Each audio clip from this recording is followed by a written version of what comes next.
Hello, everybody. Welcome back to The World's Last Night. This is James Thayer. Today we're reading Genesis chapter 30. It's decently long, and it's going to chronicle a lot more drama within this family. We're going to talk about Jacob and his two wives and how they are going to compete with each other for his affection and also God's blessing in having children. Then we're going to see how Jacob becomes a wealthy man and eventually tries to set off back towards the promised land. So without further ado, let's start in verse 1, chapter 30. When Rachel saw that she was not bearing Jacob any children, she envied her sister. "Give me sons or I will die," she said to Jacob. Jacob became angry with Rachel and said, "Am I in God's place who has withheld children from you?" So Rachel is envious of Leah because of all the children that Leah's had. She's had 4 sons. And remember, she was unloved.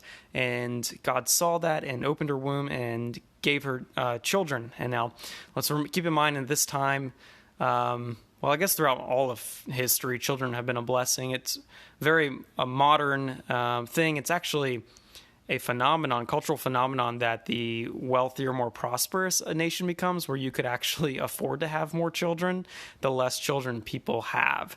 But in any case, Rachel is envious of the fact she doesn't have any kids, and that's interesting because Rachel's the more beautiful one. Rachel's the one that has gotten Jacob's affection, and so it goes to show that whether you believe you have it all or you don't, that doesn't mean that you're going to automatically be content. Contentment comes from finding your joy in God because He is unchanging. And so if you find your joy there, it doesn't matter what your circumstances are. You might be sad or unhappy at times or angry or whatever, but you can always find joy in your salvation in Christ. And so obviously these women haven't found that. They're more likely being affected by their environment, thinking about what they do not have instead of counting what they do have. So she's angry and she says, "Hey, give me children or kill me or I'm going to die." She's being really dramatic there. And Jacob says, who am I? Am I God? How do you expect me to give you children if you're barren? Obviously, it wasn't Jacob that was infertile because he was having children with Leah. So we'll keep reading in verse 3. Then she said, "Here's my slave Bilhah. Go sleep with her, and she'll bear children for me, so that through her I too can build a family." So she's making the same error that Sarah made by offering Hagar to Abraham, offering her maiden basically to Jacob to sleep with to have children. Now this is like a surrogate child. This is like, modern days. Sometimes families that are infertile or don't want to carry the child will hire someone to do that. And in a similar way, she wants to have a child vicariously through her maid with Jacob. And so it would be like an adoptive surrogate situation. Okay, here's my slave. Okay, so Rachel gave her slave Bilhah to Jacob as a wife, and he slept with her. Now, something I've read on a commentary is that doesn't necessarily mean that Jacob married this woman. It means that she did things with her that he would do with a wife. In other words, he slept with her. So it's a little bit, I don't know what the word I'm looking for is. We don't know for sure if this is actually talking about marriage or more of like a concubine situation. But okay, we'll keep going.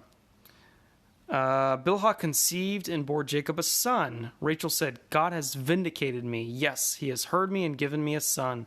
And she named him Dan. So whatever, she took that as a sign that God vindicated her. I don't know how much God was involved. Obviously, he allowed it. I don't think that she should be bragging about this situation, though. And I guess Dan means vindication. Okay, so Rachel's slave Bilhah conceived again and bore Jacob a second son. Rachel said, "In my wrestlings with God, I have wrestled with my sister and won." She named him Naphtali. The name of Naphtali sounds like the Hebrew word for my wrestling. So I don't know why she thinks she has wrestled with her sister and won. I guess because now she's both beautiful and has these children. Whatever. It's so petty and vain and not really seeking God's will. And it's not even necessarily these women's fault. Maybe a little bit Leah's fault for going along with taking Rachel's place on the wedding night. I was thinking about that. I thought about another reason why he may have not known that it was Leah who he married until the morning. One, they could have swapped out just that evening. Rachel could have been at the ceremony. But another thing I thought was maybe because they had a big feast, maybe Jacob was drunk and wasn't thinking straight until the morning. So anyways, you can ponder on all that stuff all you want. Ultimately, it's an argument from silence, but it's fun to think about. So in verse 9, when Leah saw that she had stopped having children, she took her slave Zilpah and gave her to Jacob as a wife. So here these women are basically like trying to one-up each other. She's like, well, here, take my maid. And now Leah hasn't had any more kids, so she's like, hey, I'll take my maid. So, okay, Leah's slave Zilpah bore Jacob a son. Then Leah said, what good fortune, and she named him Gad. When Leah's slave Zilpah bore Jacob a second son, Leah said, I am happy that the women call me happy. So she named him Asher. Asher literally means happy. So, verse 14. What's interesting is all the women name these children. I just thought about it. Don't tell my wife that was a custom. Even though she totally named our daughter. Okay. Reuben went out during the wheat harvest and found some mandrakes in the field. When he brought them to his mother Leah, Rachel asked, please give me some of your son's mandrakes. So that's confusing. So Reuben is Leah's son. He's out, finds mandrakes. Rachel asks for them from Leah. Okay. Now, the reason for that is a mandrake, I think it's called like the love apple in Hebrew. It's like an aphrodisiac. Well, not necessarily an aphrodisiac. I guess they think it adds fertility. So Rachel wants them because Rachel hasn't had any biological children. So Leah replies, isn't it enough that you have taken my husband? Now you also want to take my son's mandrakes? This is so petty. This is like Real Housewives. Well, Rachel said, you can sleep with him tonight in exchange for your son's mandrakes. Oh my gosh. They're like, don't do this. Don't have multiple wives. Okay, verse 16. When Jacob came in from the field that evening, Leah went out to meet him and said, you must come with me, for I have hired you with my son's mandrakes. So Jacob slept with her that night. The currency situation is weird. God listened to Leah, and she conceived and bore Jacob a fifth son. Leah said, God has rewarded me for giving my slave to my husband, and she named him Issachar. Yeah, I kind of doubt that. I just think these women are making stuff up. They're like quasi-spiritual at this point. And of course, I'm looking at this through like a totally different post-Christ lens. I think they're connecting dots that aren't there, though. Then Leah conceived again and bore Jacob a sixth son. God has given me a good gift, Leah said. This time my husband will honor me because I have borne him 6 sons. And she named him Zebulun.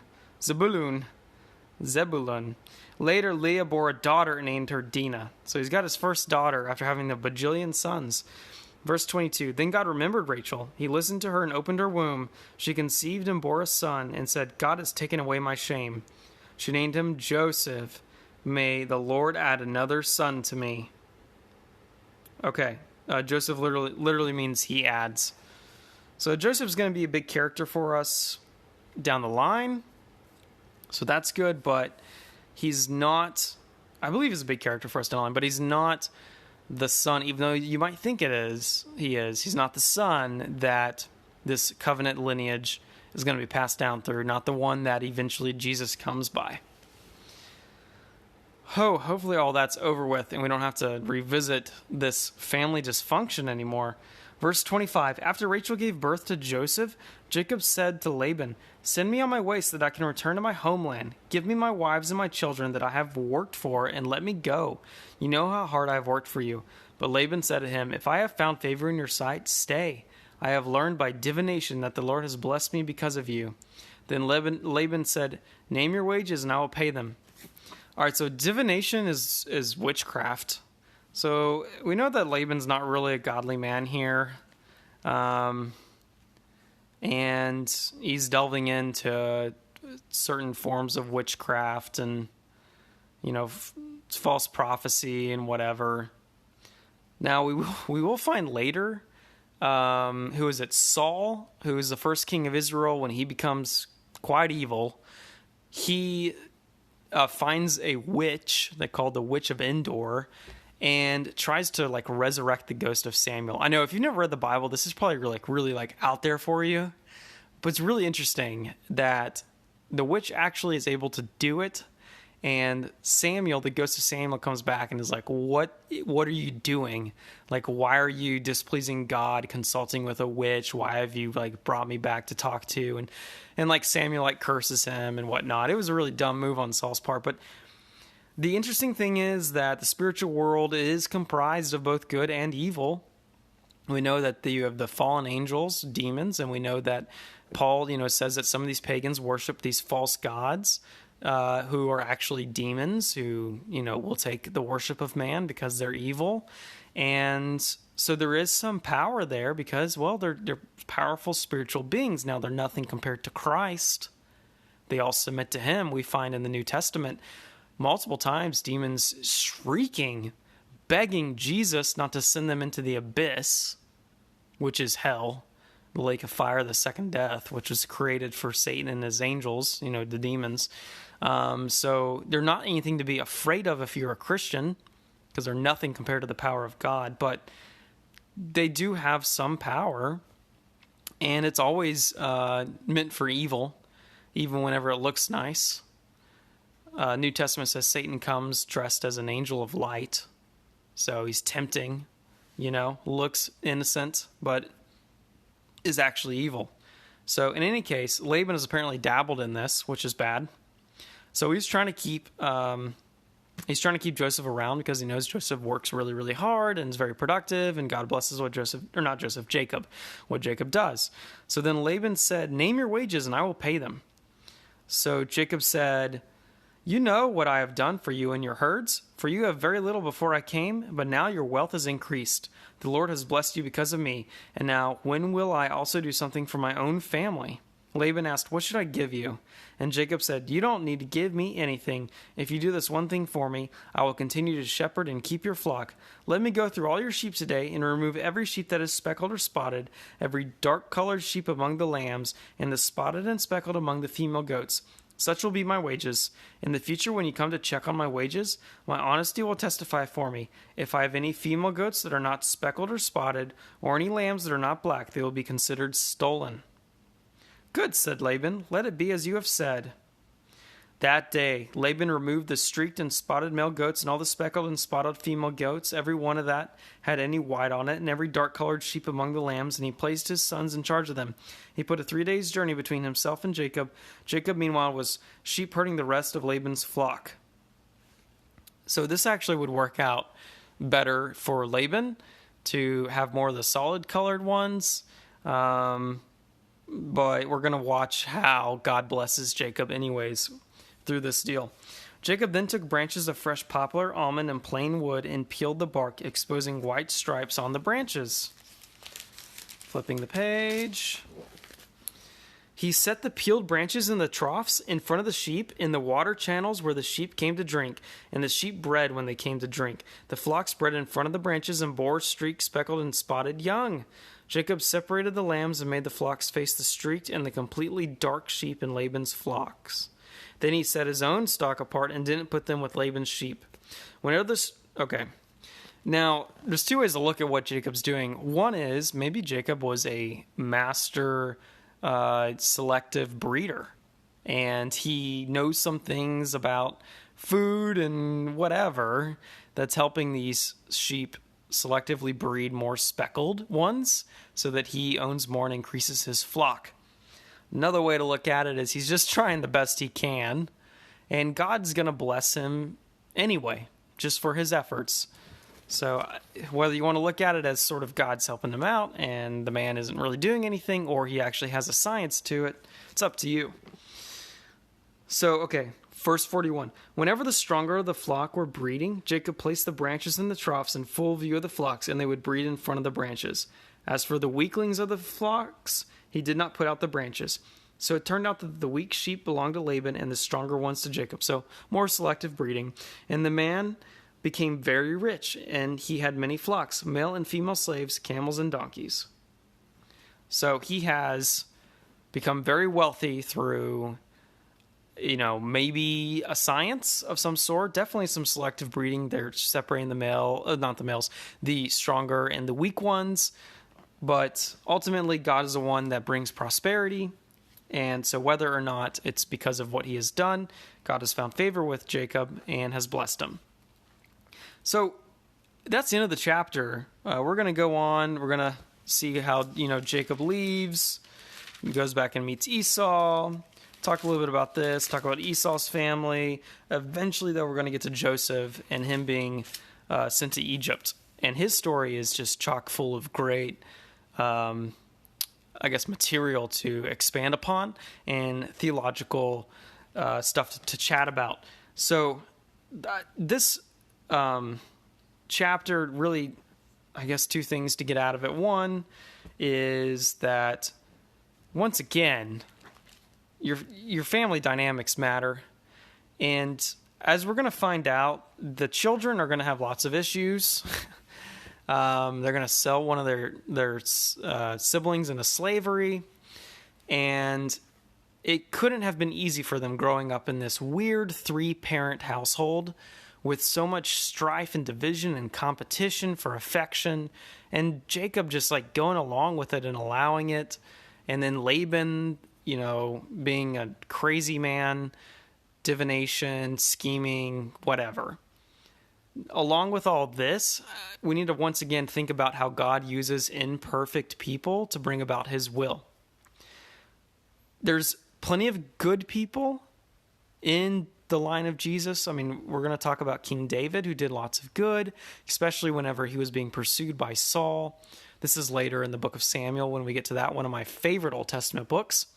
Even Solomon, at one point in his life was a very righteous man, very wise man. But both those characters I just mentioned have their flaws, and they're huge flaws. And so does Jacob, and so does Rachel, and so does Leah, so did Abraham, so did Isaac. When you get to the New Testament, it's not any different. You have Peter, who denies Jesus 3 times. You have Judas, who betrays Jesus. You have Paul, who prior to his conversion was a man who persecuted the early church. He held the coats of those that stoned Stephen, the first martyr. Even later on, we see Paul confront Peter and basically call him out on what he was doing, which was sort of racist favoritism in the book of Acts. So no matter who you set up, once again, as your example, you need to understand that they come with flaws. And so a lot of people pick on biblical characters, even people say biblical marriage, and then they're like, ha ha ha ha, biblical marriage would be polygamy. That's not what we mean by biblical marriage. We mean, how did God set it up, not how did man pervert it. And as you know, God set it up, one man, one woman. It wasn't supposed to be multiple women. And we're seeing how that is really screwing things up. It wasn't supposed to be concubines. So all that to say, God uses imperfect people, and what we can take away from that is that you and I are imperfect people. We have lots of sin in our lives, past lives, mistakes we make. Yet, praise be to God that Jesus gives us the atonement for that. That by his death, we have atonement for that sin. So when God looks at us, we're justified. The word justified meaning something similar to just as if I've never sinned. You're in legal standing, guiltless. And that's only because of what Jesus did. His righteousness is applied to you. He takes your sins upon him. So despite all of our flaws, God is going to use us. And it really matters to us that we just continue to try. That anytime you fall into sin, you pick yourself back up and you try again to pursue righteousness. And you ask God to grant you sanctification through the Holy Spirit, to change your desires so that you are conformed more into the image of Christ. So he is our ultimate example. So, keep all that in mind whenever you're thinking about all these characters and all their flaws, that you and I are the same way, but God can still use us and redeem those things, and we're going to see how he does that. So the second thing, just to round it off, once again, Jacob is prosperous. He's worked really, really hard. He wasn't afraid to make someone else wealthy. Now, that's a great, wonderful trait, to use your efforts to bring someone else money. I told an entrepreneur once who was afraid to take money in exchange for selling equity in his company, investment. I told him, like, there's no shame. Actually, I said, it's great motivation to give someone some of your company in exchange for investment, because now you have someone else who you're working for and you're trying to make them wealthy. It's not all about you anymore. And it gives you great motivation to work. We're going to see a great example of this when Joseph is a servant in a man's household called Potiphar. And Joseph is an excellent servant and makes Potiphar a ton of wealth. God sees that, he blesses that, and as we see in Jacob's life, after Jacob leaves Laban, he is going to become very prosperous himself. Now, that's not the end-all, be-all of life, but there is, once again, the principle of you reap what you sow. And so if you work really, really hard, that's going to come around back to you. So that's all I have to say on this chapter. Until next time, this is James from The World's Last Night.